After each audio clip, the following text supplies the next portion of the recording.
ఓం శ్రీ మాత్రే నమః. అందరికీ నమస్కారం అండి.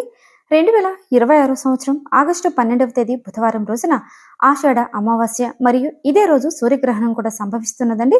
ఈ సందర్భంగా పట్టు విడుపు సమయాలేంటి, గర్భిణీ స్త్రీలు నియమాలు పాటించాలా, ముఖ్యంగా సూర్యగ్రహణం అమావాస్య రెండు కలుస్తున్నటువంటి ఈ వేళ 5 రాశులు శుభ ఫలితాలు పొందనున్నాయండి.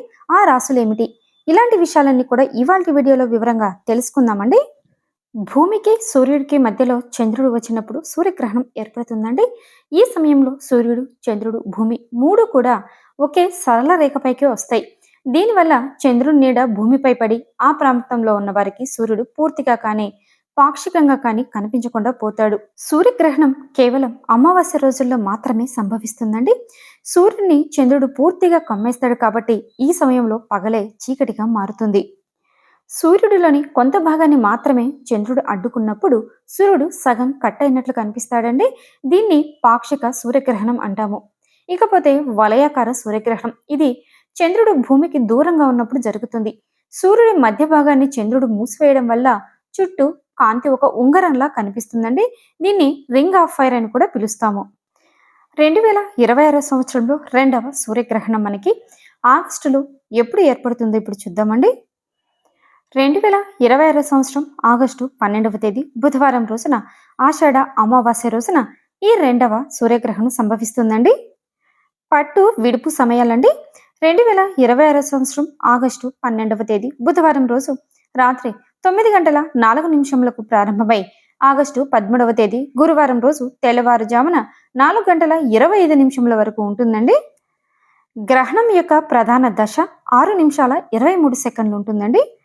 అందువలన దీనిని సుదీర్ఘకాల సూర్యగ్రహణం అని కూడా పరిగణిస్తున్నారండి.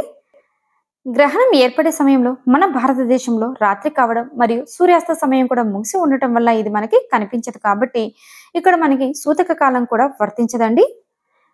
గ్రహణం కనిపించే ప్రాంతాలు, ఈ సూర్యగ్రహణం ప్రధానంగా గ్రీన్లాండ్, ఐస్లాండ్, స్పెయిన్, అలాగే ఉత్తర అమెరికా, ఐరోపా దేశాలలోని కొన్ని ప్రాంతాలలో మాత్రమే కనిపిస్తుంది. ఈ గ్రహణ సమయంలో గర్భిణీ స్త్రీలు నియమాలు పాటించాలా అంటే, ఈ గ్రహణం మన భారతదేశంలో కనిపించదు కాబట్టి గర్భిణీ స్త్రీలు ఎటువంటి నియమాలు కూడా పాటించాల్సినటువంటి అవసరం లేదు. 2026 సంవత్సరం ఆగస్టులో ఏర్పడబోతున్నటువంటి ఈ రెండవ సూర్యగ్రహణం మన భారతదేశంలో కనిపించదు కాబట్టి మనకి సుతక కాలం వర్తించదని తెలుసుకున్నాం కదండి. కానీ జ్యోతిష శాస్త్రం ప్రకారం సూర్యగ్రహణ ప్రభావం సుమారుగా 90 రోజుల పాటు ఉంటుందని జ్యోతిష నిపుణులు చెబుతూ ఉంటారు. అయితే గ్రహణం తర్వాత కొన్ని రాసుల జీవితాల్లో గణనీయమైనటువంటి మార్పులు చోటు చేసుకునే అవకాశం ఉందండి. గ్రహణం అంటేనే అందరికీ ప్రతికూల ఫలితాలే కదండి, కొందరికి సానుకూల ఫలితాలు ఇచ్చే అవకాశాలు కూడా ఉన్నాయి. ఈ నేపథ్యంలో ఆగస్టు 12వ తేదీన ఏర్పడబోతున్నటువంటి ఈ సూర్యగ్రహణం తర్వాత ఏ రాశుల వారికి విశేష ప్రయోజనాలు కలగనున్నాయి, ఈ గ్రహణ సమయంలో వాళ్ళు ఎలాంటి పరిహారాలు పాటించాలనే విషయాలు కూడా తెలుసుకుందామండి. ముందుగా మిథున రాశి. మిథున రాశి వారు సూర్యగ్రహణం తర్వాత శుభ ఫలితాలు పొందే అవకాశం ఉందండి. ఉద్యోగులకు కార్యాలయంలో ఉన్నతాధికారులతో సంబంధాలు మెరుగుపడతాయి. మీ పనులకు ప్రశంసలు కూడా లభించవచ్చండి. మీ ప్రతిభను చూపే అవకాశం కూడా లభిస్తుంది. మీకు కొత్త బాధ్యతలు, మంచి అవకాశాలు లభించవచ్చు. ఈ కాలంలో ముఖ్యమైన పనులు విజయవంతంగా పూర్తి చేసి మంచి అనుభవాన్ని పొందవచ్చు. సూర్యగ్రహణం రోజున మిథున రాశి వారు పాటించాల్సినటువంటి పరిహారం అండి. వీళ్ళు సూర్యగ్రహణం రోజున ఉదయం సూర్యోదయమైన 45 నిమిషాల్లో ఆదిత్య హృదయ స్తోత్రాన్ని పఠించడం వల్ల శుభ ఫలితాలు వస్తాయి. నెక్స్ట్ కర్కాటక రాశి. వీరికి సూర్యగ్రహణం తర్వాత వ్యక్తిగత జీవితంలో గణనీయమైన మార్పులు వచ్చే అవకాశం ఉందండి.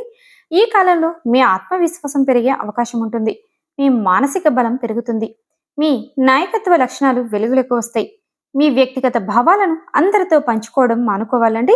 ఈ కాలంలో చాలా ఓపికగా ఉండాలి. అన్ని విషయాల్లో కూడా చాలా తెలివిగా వ్యవహరించాలి. అప్పుడే వీరు మంచి విజయం సాధిస్తారు. ఈ రాశి వారు పాటించాల్సినటువంటి పరిహారం: సూర్యగ్రహణం రోజున పంచదార దానం చేయడం వల్ల శుభ ఫలితాలు రానున్నాయండి. అదేవిధంగా విష్ణు సహస్రనామాన్ని కూడా పఠించాలి. తర్వాత కన్యా రాశి. కన్యా రాశి వారు ఈ సూర్యగ్రహణం వేళ చాలా గొప్ప ప్రయోజనాలు పొందే అవకాశం ఉంటుంది. వీరు పని లేదా వ్యాపార నిమిత్తం చేసే ప్రయాణాల వల్ల మంచి ఫలితాలు పొందుతారండి.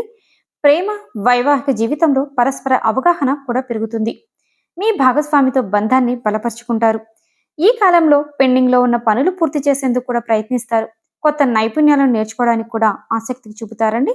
వీళ్ళు పాటించాల్సినటువంటి పరిహారం: సూర్యగ్రహణ సమయంలో వినాయకుడిని పూజించి ఓం గం గణపతియే నమః అనే మంత్రాన్ని జపించడం వల్ల శుభప్రదంగా ఉంటుంది. తర్వాత కుంభరాశి. కుంభరాశి వారికి కూడా సూర్యగ్రహణం వేళ శుభ ఫలితాలైతే రానున్నాయండి. ఈ కాలంలో అవివాహితులకి మంచి వివాహ సంబంధాలు రావచ్చు. మీరు చేసే పనుల్లో అడ్డంకులన్నీ కూడా తొలగిపోవచ్చు. మీ ప్రణాళికలన్నీ కూడా విజయవంతమయ్యే అవకాశం ఉందండి. ఇంకా మీ ఆర్థిక పరిస్థితి కూడా మెరుగుపడుతుంది. మీకు కొత్త ఆదాయ వనరులు కూడా లభించవచ్చండి. వీళ్ళు పాటించాల్సినటువంటి పరిహారం: సూర్యగ్రహణ సమయంలో వినాయకుడిని పూజించాలి. ఇక చివరిగా మీనరాశి. మీనరాశి వారికి ఈ సూర్యగ్రహణం తర్వాత చాలా సానుకూల ఫలితాలు అయితే రానున్నాయండి. ఈ కాలంలో మీకు కొత్త అవకాశాలు లభించవచ్చు. మీరు తీసుకునే ముఖ్యమైన నిర్ణయాలు భవిష్యత్తులో మంచి ఫలాలను ఇచ్చే అవకాశం ఉంటుంది. గ్రహణం తర్వాత 90 రోజుల్లో చేపట్టే ప్రాజెక్టులు విజయవంతం కూడా కావచ్చు. మీ పనులు ఊపందుకుంటాయండి. పెండింగ్లో ఉన్న పనులు కూడా పూర్తయ్యే అవకాశం ఉంటుంది. మీనరాశి వారు పాటించాల్సినటువంటి పరిహారం: సూర్యగ్రహణ సమయంలో ఓం హ్రీం గురవే నమః అన్న మంత్రాన్ని జపించడం వల్ల శుభ ఫలితాలు రానున్నాయి. 2026 సంవత్సరంలో ఆగస్టు 12వ తేదీ బుధవారం ఆషాఢ అమావాస్య రోజు సంభవిస్తున్న సూర్యగ్రహణం గురించి, అదేవిధంగా సూర్యగ్రహణం వేళ శుభ ఫలితాలు పొందే రాశుల గురించి పూర్తి వివరంగా తెలుసుకున్నారు కదండి. ఈ వీడియో మీకు నచ్చినట్టయితే లైక్ చేయండి, షేర్ చేయండి, కామెంట్ చేయండి. నెక్స్ట్ మరొక యూస్ఫుల్ వీడియోతో మీ ముందుకు వస్తానండి. అంతవరకు సెలవు.